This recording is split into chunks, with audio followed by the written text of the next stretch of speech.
来看宜兰头城的大代志，唱歌暗时要起鼓，因为进前有7队因不管讲比赛进前爱超身躯，所以放弃比赛。待会搁找其他7队来补，所以结局嘛是有12队参加。村民已经甲13座的歌站、歌啊、游戏、肉粽等制品嘛吊挂上歌棚咯，已经做好唱歌的准备。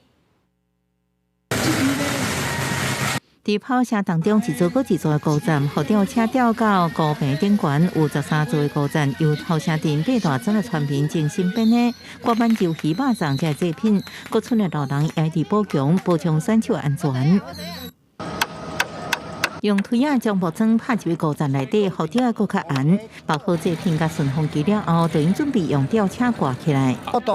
好大概时间到，收起来才有百姓出去，去唱，唱个挂旗啊，唱马呢。双套节到最后是双套节。为什么是要用双套？双套节的话比较老。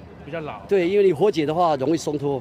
不过今年头城唱歌比赛进前发生器材风波，有7队因不办大会要求，被进前爱受在破超新，发生连器材大会决议将器材7队除名，和比赛队伍无够好，再重新开放报名，各另外7队来补救。